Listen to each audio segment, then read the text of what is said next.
Hello, my name's Austin Pinkerton, and I'll be talking to you about drinking and driving. Do you know anyone who was killed by a drunk driver, or maybe were killed from drinking and driving? This stuff isn't a joke. People don't take it as serious as they should in today's society.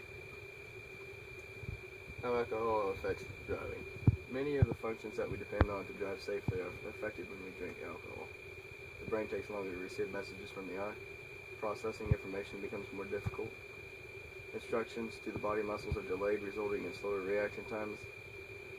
You can also experience blurred and double vision, which affects your ability to see things clearly while you are driving, and you're more likely to take potential dangerous risks, because you can act on urges you normally repress.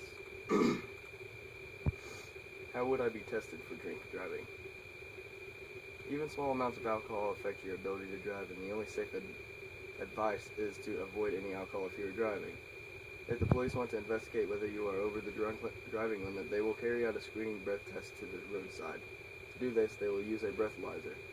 If you fail this test, or if they have other grounds to believe that your driving was impaired through drink, you will be arrested and taken to a police station. At the police station, you will need to provide 2 more breath specimens into a complex breathalyzer called an evidential breath testing instrument. The lower of the 2 readings is used to decide whether you are above the drink driving limit. If the evidential breath sample is up to 40% over the limit, you have the right to replace your evidential breath specimen with blood or urine. The police officer will decide which test you will have. If your evidential samples show that you are over the limit, you will be charged.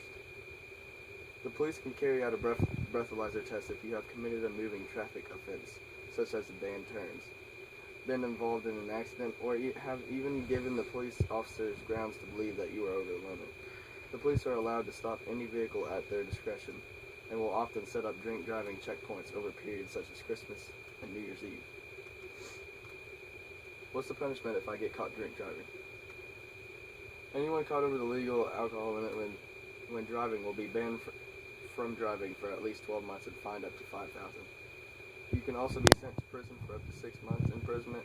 The period of disqualification and size of fine depend on seriousness of the offense. If you're caught drinking and driving more than once in a 10-year period, you will be banned for at least 3 years. How to ensure you don't drink and drive?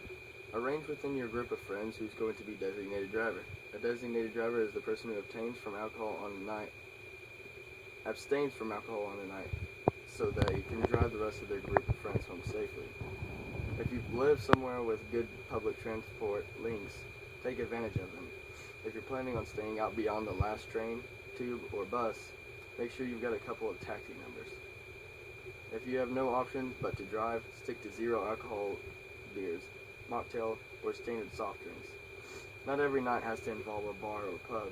Book a table at a restaurant and try one of our alcohol-free nights on the town ideas. Drinking and driving isn't cool. You'll be killed or kill somebody else. You wouldn't want to live with that burden for the rest of your life. So next time you're drinking, think about getting behind the wheel.